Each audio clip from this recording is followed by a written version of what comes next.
In our never-ending quest as a species to hunt out and eat nutritious, healthy food, there's a new game in town, a new nutrient profiling system.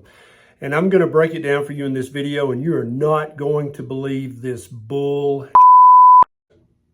A scientific team from the Friedman School of Nutritional Science and Policy at Tufts University, led by researcher and author Dariush Mozaffarian, has come up with a new food compass. So this is a nutrient profiling system that in the press release from Tufts University says ranking healthfulness of foods from first to worst. And so right off the bat from their own press release, it sounds like, oh, they're going to actually tell us nutrient-dense, uninflammatory foods that we should eat lots of, and then also the crap food that we should avoid. Now, the system uses a 100-point scale, and so a food that scored a perfect 100 would be the most nutrient-dense, ancestrally appropriate, uninflammatory, unobesity-provoking, untype 2 diabetes-provoking diet on the planet.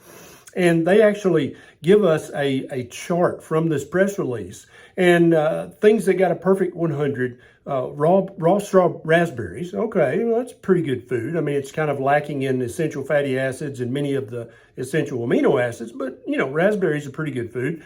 Next is vegetable curry. It gets a 100. Wouldn't we want to know what ingredients went into the vegetable curry, but they don't go into that. Those both get a 100, perfect score. And then instant noodle soup and ready-to-eat chocolate fat-free pudding, they both get a 1. That's the absolute worst score that you can get. So this is their chart from their own press release. And you're like, well, okay, I mean, maybe. Then my good friend, Nina Teicholz, tweeted a few weeks ago about this food compass. And the chart that she picked from their own data, she made a chart from that. Watermelon and kale both get perfect 100s, which I guess is not very surprising. But number 3 on this list is frosted mini wheats. And you may be thinking, wait, I used to freaking love those when I was a kid. But then I grew up and I put away childish things and I started eating real food. Frosted mini wheats gets an 87. That's a solid B+. And then at the very bottom of this, I want you to look, whole egg fried in butter. Human beings have been eating butter for thousands of years, and we've been eating eggs for millions of years. Eggs fried in butter, that is a literal superfood. That contains every amino acid, fatty acid, vitamin, and mineral that you could ever want or need in your life. Also, cheddar cheese gets a 28. Also, wait, ground beef gets a 26. That's a low F score for ground beef, one of the most nutrient-dense foods on the planet. Now, if Tufts University School of Nutrition weren't one of the preeminent schools of nutrition in the world, and Mozaffarian, one of the preeminent nutrition researchers in the world, if this was just some dude behind his mom's trailer who made some crap up, big deal. Who cares, right? But the problem is both the researcher and the institution are very illustrious and highly respected in the fields of nutrition. And there are already hospitals and cafeterias that are starting to adopt this nutrient profiling system and use it to guide the food choices that they feed to patients and young children. And what's to stop the federal government from scrapping the My Plate guidelines, which were crap from day one, and adopting the food compass? Indeed, that looks like that's the ultimate goal of this, even though that hasn't happened yet. Now, the Tufts School of Nutrition and indeed Dr. Mozaffarian himself are funded in large part by huge big food corporations, in some cases getting hundreds of thousands of dollars in grants, in funds, and who knows what other kind of monies coming from big food like Kellogg's, General Mills, Kraft Heinz, Mondelez. And so immediately my BS sensor goes off and it's like, wait a minute, you're going to tell me that frosted mini wheats is out of all those foods, that's the third most nutritious one? Come on, give me a break here. Now, here's another chart that Nina Teicholz used the data from Tufts School of Nutrition's research I guess it's research. I'm not sure where they got these numbers from, but she compiled this chart. And again, Frosted Mini Wheats gets an 87. That's a good B plus. In junior high, I'd have been happy to get an 87. But next is another cereal by Post. Next is another cereal by Post. Next is another cereal by Post. Next is another cereal by Post. Next is Raisin Bran by Kellogg's. Every single one get a 72 up to 87. They get a green light. Now, you know, in modern society, red lights mean stop. Green lights mean go. Yellow lights mean caution in almost every country of the world. So the average person, if they see this, they're going to see the green color, the bar, got to be plus. Boom. Okay, I'm going to start having mini wheats every damn day. But wait, let's look down at in the red zone, the no-go foods, the foods that are not healthy. Egg fried in butter, cheddar cheese, ground beef. Again, the lowest scores on the chart. But if you look through here, you can see how many name brand cereals from Kellogg's and Post and General Mills make either the green bars or the yellow bars, completely blowing away an egg, which is the most nutrient-dense food that you can eat out of a very short list. I'm not really sure what to say about this. So Nina wrote about this in a Substack article, and I'm going to put a link down in the show notes. I really want you to sign up for her Substack because when it comes to nutrition research, Nina Teicholz is one of the preeminent authorities in the world about giving you correct information, proper information. Now, Professor Mozaffarian, who is the dean of the Tufts Friedman School of Nutrition and Policy, is very tightly related to many governmental and NGO groups. He's held hearings, or been a part of hearings on Capitol Hill.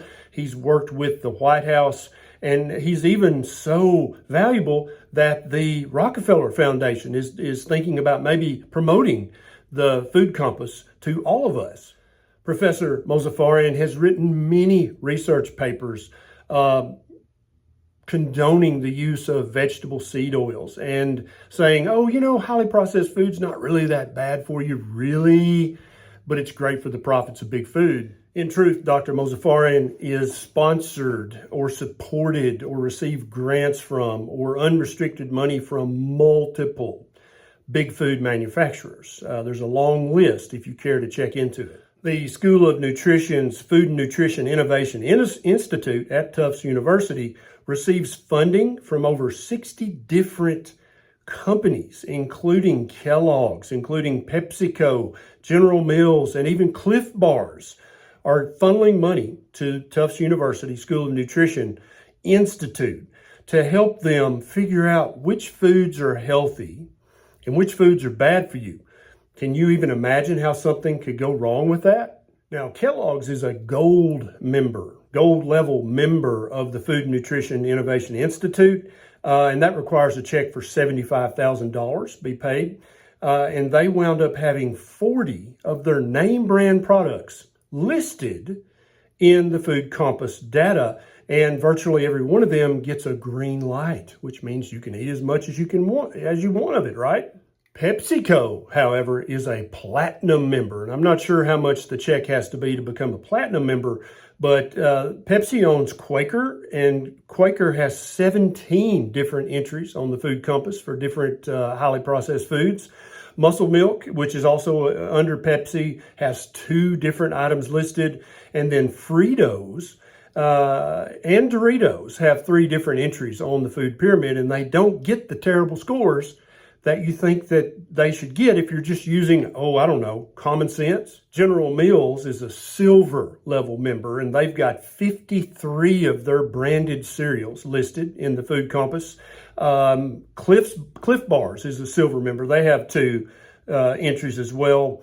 So right off the bat, anybody with any common sense is going to say, wait a minute, I don't know if this passes the sniff test or not. So here's another chart from the data directly from the Tufts School of Nutrition. Cheerios gets a 95. So this is ground up oats that were sprayed with glyphosate before they were harvested and processed. It gets almost a perfect score. I mean, a 95, that's an A in any school you go to, right? Fiber One Caramel Delight, that's highly processed sugar added. Cheerios Honey Nut, pure sugar, right? Sugar and oats, that's what Cheerios Honey Nut is, and then Cheerios Fruity, Cheerios Apple Cinnamon. Man, Cheerios are so healthy and so good for you. Then Reese's Puffs. Yes, literal highly processed cereal that tastes like a Reese's candy bar. Gets a 71, still in the green zone. I mean, that's a C, but you know, evidently C equals PhD for Dr. Mozafarian. Then you see a bunch of other cereals listed in the yellow zone, which would the average common sense person would take to mean, well, I can eat that, you know, 2 or 3 times a week. I probably shouldn't eat that every day since it's in the yellow zone. But all those cereals in the green zone, I can have those every morning for breakfast because the Tufts School of Nutrition said that they are healthy. They got a green light. Freaking Cheerios got a 95. That's better than any score I ever got on a test when I was in high school. But what about at the bottom of this chart? Let's look at the reds because those are the no-goes. Those are, yeah, what does it say? To be minimized. Okay? So again, egg fried and butter, cheddar cheese, ground beef. Look at them compared to Reese's Puffs. So Reese's Puffs are to be encouraged. That's what the green light means. And beef and eggs are to be minimized because they are unhealthy. They are not good for you. Now here's another chart. Let's look at it. So in this chart, you can see that the Tufts University Food Compass is highly weighted towards giving a green light to basically anything that's highly processed.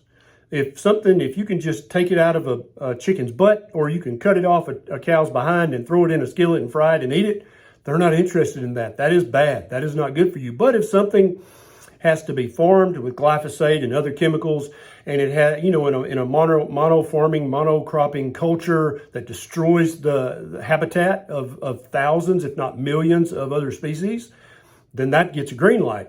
If anything has to be highly processed in a factory, probably in China or somewhere, they're very interested in that. That'll probably get a green light, like textured vegetable protein. What the hell even is that? Almond milk, at least it's unsweetened. Yogurt, non-fat, so no essential fatty acids in that yogurt. Chocolate milk made from sugar-free syrup and non-dairy milk, so not even real milk. That gets a green light. That gets a 79, almost a B in most schools. And then in the middle, you see all the stuff. Notice that they actually tested cooked opossum and cooked ostrich, and they're in the to be moderated. So you can have opossum and ostrich occasionally, but you don't want to have it too often. But again, let's look at the red, which is to be minimized. The red foods. We've got egg fried in butter, beef roast, lean, lamb roast, lean, cheddar cheese, beef short ribs, egg white omelet. So even an egg white omelet gets a 4. Almost a 0. Turkey or chicken and beef sausage gets a 2. So regardless of all of the different organ meats that are super nutrient dense that are put into this sausage, I think it's just the fact that it has sausage in the name, it gets the lowest score. But, you know, sausage is a processed food.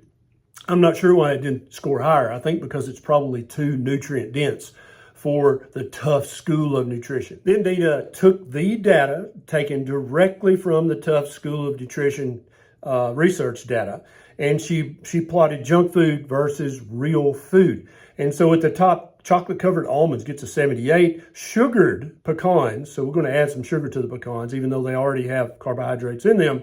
And then popcorn, air-popped. Do you know that popcorn is literally nutrient void? There's like if I locked you in my barn and fed you only popcorn, you'd be dead within a few weeks because there's literally no food in popcorn. It is just puffed air. Those all get green lights, which means to be encouraged. In the middle, we see Frito corn chips. We see Frito corn chips again. We see a peanut bar. We see M&M's peanut chocolate candies. They get a 35. That's right in the middle of the yellow zone, which is to be moderated, which means you can have your M&Ms. You can have your Fritos once or twice a week. Just moderate them. Don't you think that PepsiCo and Coca-Cola and Kellogg's and General Mills are literally rubbing their greedy, grimy hands, thinking that if this becomes national policy, federal policy in any country, they are going to literally have a green light from governmental agencies whose job it is to protect the health of their citizens. They're going to have a literal green light, or at least at worst case scenario, a yellow light, saying you can eat these foods once or twice or thrice a week, but if it's green, like popcorn, you can eat that every day. We need to encourage that. And you see where these obvious, highly processed junk food, literal junk food, gets a higher Compass rating score than real food like ground beef and eggs fried in butter. Now, just so you know, Beyond Meat and Plant Power Ventures are both silver level members of that Tufts Institute. And the Tufts University School of Nutrition received a $10 million grant from the U.S. Department of Agriculture to develop cultivated meat recently. Okay, so you know what cultivated meat is? That means fake meat. That means not meat. That means ain't no meat in there. Yeah, $10 million from the federal government to develop cultured processed meat. That's not real meat. Now, I don't know about you, but I am a common sense country boy, and I know for a fact, I know for a damned fact, that Frosted Mini Wheats and chocolate Cheerios are not as good for me and not as good for you as an egg fried in butter. And I don't know what's wrong with the Tufts School of Nutrition and Dr. Mosafarian. I think maybe I might have a hint as to what's wrong with them and what guided their food compass to list so many junk foods as green light to be encouraged, and so many junk foods as yellow light to be moderated, and so much real ancestrally appropriate nutrient-dense food to be red lighted, which means to be minimized. You stop eating that egg for breakfast. I don't give a damn how many amino acids, fatty acids, vitamins, and minerals. You eat your chocolate Cheerios.